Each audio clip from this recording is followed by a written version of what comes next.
पेट फूलना, distension of abdomen, ये जब पेट अपने सामान्य आकार से बड़ा हुआ दिखाई दे, ये हम लोग भी महसूस कर सकते हैं जिस रोगी के अंदर ये होता है।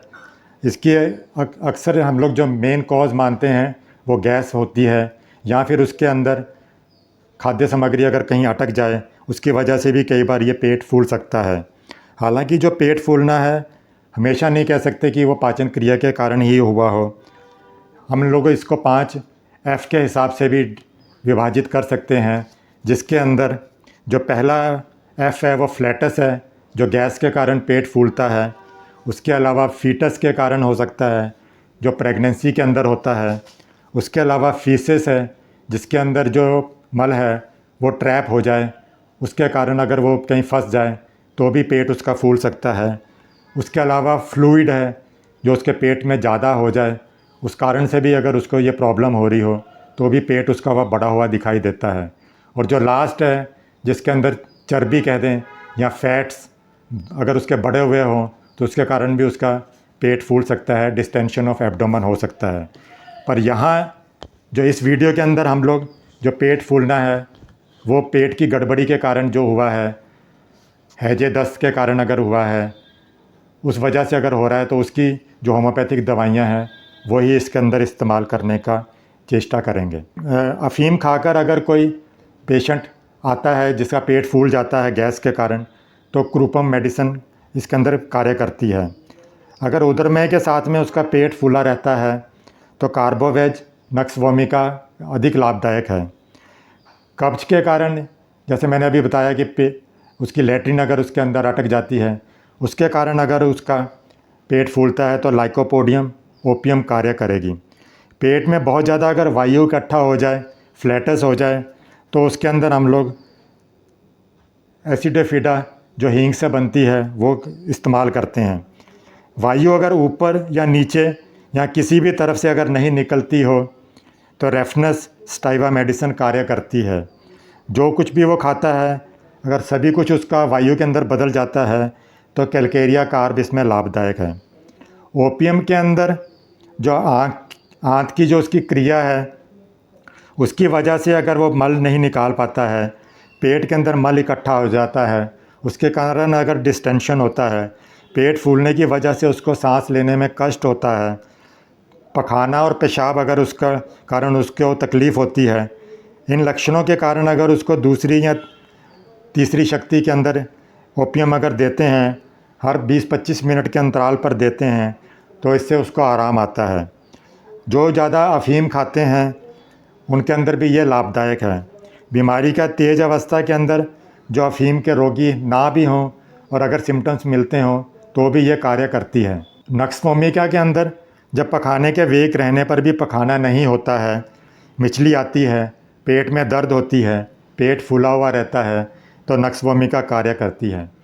लाइकोपोडियम के अंदर भी पेट बहुत ज़्यादा फूल जाता है, ये 30-100 में कार्य करती है।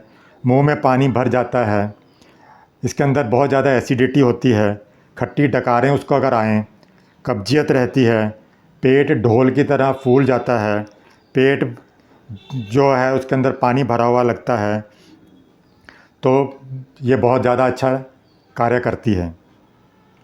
तो लाइकोपोडियम इसमें लाभदायक है। कार्बोवेज इसके अंदर 30-100 के अंदर जब पेट बहुत ज़्यादा फूल जाता है, बार बार उसको पखाना हो जाने पर भी उसका पेट फूला हुआ जो नहीं घटता है, वायु निकलने पर भी पेट का फूला हुआ पन है वो नहीं घटता है, बहुत बार पखाना एकदम उसका बंद रहता है, पेट में दर्द होता है, बाहर हो जाता है, सांस लेने में भी उसको तकलीफ़ होती है, वो कोलैप्स कंडीशन में भी जा सकता है, समूचे शरीर के अंदर पसीना आता हो, तो कार्बोवेज कार्य करती है। चाइनाइज़ के अंदर तब कार्य करती है जब पेट के नीचे ऊपर सब जगह पेट पूरा फूला हुआ रहता है, बहुत ज़्यादा डिस्टेंशन होती है, वायु निकलने पर या पैखाना होने पर भी पेट का जो फूलापन है वो नहीं घटता है, बल्कि इससे तकलीफ़ें और बढ़ जाती हैं। बीमारी अपनी इस अवस्था के अंदर उसकी जो प्रॉब्लम्स हैं वो बहुत ज़्यादा बढ़ जाएं तो ये कार्य करती है।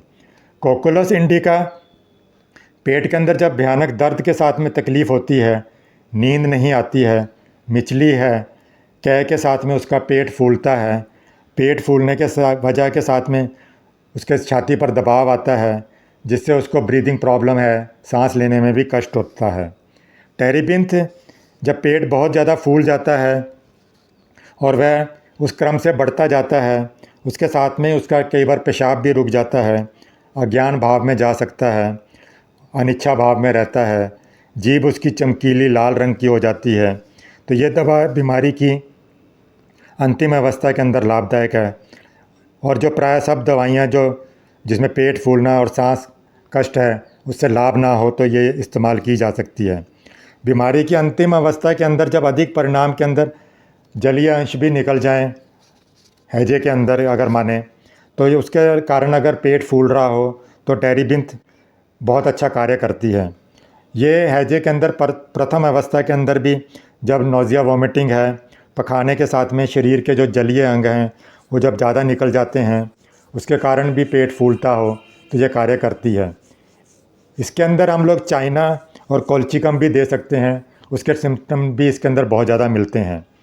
टबैकम 30-100 के अंदर जब बहुत ज़्यादा प्यास लगती है, बहुत पसीना आता है, उसको नाड़ी क्षीण हो जाती है, लोप हो जाती है, हिमांग की कंडीशन में वो चला जाता है, पेट में दर्द होता है, भयानक दर्द होगा, मिचली वामन उसको होता है, हिचकी बहुत ज़्यादा आएगी, इन सब लक्षणों के साथ में पेट फूले तो टबैकम कार्य करती है। कैप्सिकम इसके अंदर जब पेट के अंदर जलन हो, उसके साथ में पेट के अंदर बहुत ज़्यादा फूल जाए, डिस्टेंशन हो, तो ये कार्य करेगी। कुप्रम मैट के अंदर जब ऐंठन के साथ में पेट फूलता हो, कै आती हो, मिचली के साथ में बहुत ज़्यादा प्यास हो, सीने में दर्द हो, तो ये कार्य करती है। इसका फ़ायदा ना होने पर निकोटिनम कार्य करती है। बेलाडोना के अंदर पेट भी दर्द होता है, दर्द एकाएक आता है, एकाएक चला जाता है, पखाना बंद हो सकता है, उसके साथ में अगर पेट फूलता है तो बेलाडोना कार्य करती है। जेट्रोफा इसके अंदर 30 के अंदर तब इस्तेमाल होती है जब पेट के अंदर बहुत ज़्यादा गड़गड़ की आवाज़ हो, पेट बहुत ज़्यादा फूल जाता हो। पीने के पानी के साथ में कुछ बूंदें आप नींबू की भी दे सकते हैं, नींबू को मिश्री के साथ मिलाकर भी दे सकते हैं, थोड़ा सा नमक भी मिला सकते हैं इसके अंदर। तल पेट पर ठंडे या गर्म पानी की पट्टी लगा सकते हैं, गेरुआ मिट्टी है घिसकर पेट पर वो भी लगाएं, उससे भी पेट फूलना कई बार बंद हो जाता है। अच्छी तरह से जो आंते हैं उनके अंदर इन्फ्लामेशन है, ये जो प्रतिक्रिया या जो ये अवस्था है, कभी कभी बुखार या इसके साथ में अतिसार बहुत ज़्यादा आ सकता है, ब्लड भी निकल सकता है, इसकी चिकित्सा भी हम लोग सिम्टोमेटिकली कर सकते हैं। पतले दस्त अगर साथ में डिस्टेंशन ऑफ एब्डोमेन के साथ में आते हैं तो हम कई बार चाइना है, एसिड फोस है, एलोज है, फॉस्फोरस है, क्रोटन टिग है, गम्बोजिया है और एकोनाइट इस्तेमाल करते हैं। अगर साथ में ब्लड आए तो हम लोग इपिकाक है, मर्क्यूरिस कोर है, एकोनाइट है, बेलाडोना है, रस्टॉक्स है और नाइट्रिक एसिड है, कोलोसिंथ है, वो सब इस्तेमाल करें तो हमारे को बहुत ज़्यादा फ़ायदा होता है।